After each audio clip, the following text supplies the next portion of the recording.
Radical. So we're winding down to flea market. It's a little bit quiet now. I have to stop recording if there are new customers. Pretty good day today. I'm doing it Saturday and Sunday.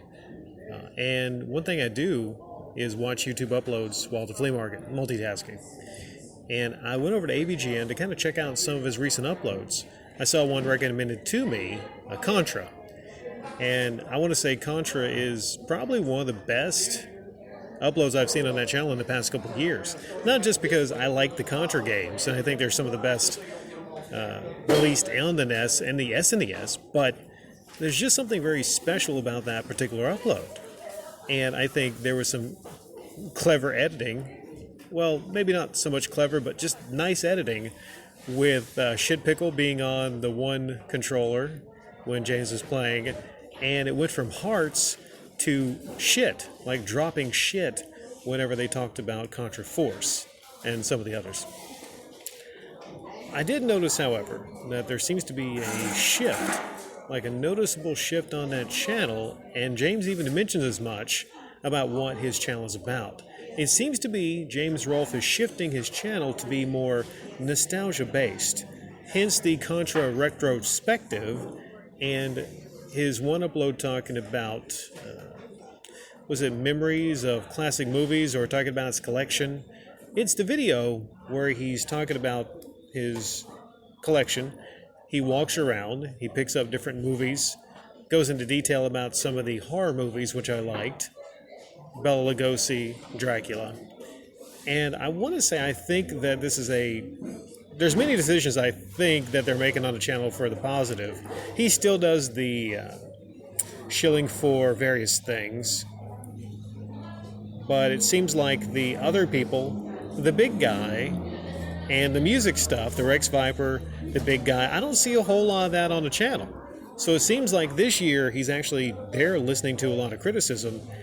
But it's not just that they don't have the Rex Viper stuff featured as much and the fat guys, but there's something that I noticed right away, and it's heavy-handed. It's heavy-handed.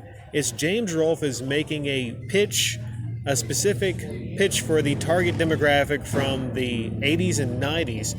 I mean, you could argue he did before, but he said it directly, that this channel is about connecting with the past or something like that. I mean, it's always been like, that's in the theme song. We're going to take you back to the past. But this is incredibly heavy-handed. Incredibly. And some of you might not like that. Some of you might be able to see through it. I don't personally see any big problem with it. He did mention how he has gotten donations of a lot of those games throughout the years, which means, well, of course, James Rolfe is an e-beggar because he accepts donations and, money as he has before. But let's be honest here, just about everybody e-begs on YouTube nowadays.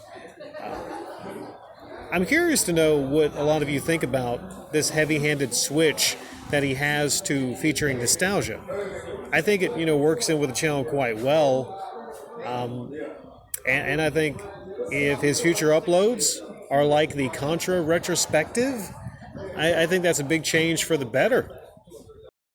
Now, some interesting things James talked about in this upload. He talked about, in comparison of how it used to be back in the 80s and 90s versus like how it is right now, you can pretty much look anything up. Specifically when it comes to music albums, he said he would buy an album, he would save up for it, buy it, and that would be his album that he listened to for a couple weeks. But now, with the rise of the internet and the ease of actually just looking up anything, you can consume in a couple hours, and then you're on to the next thing.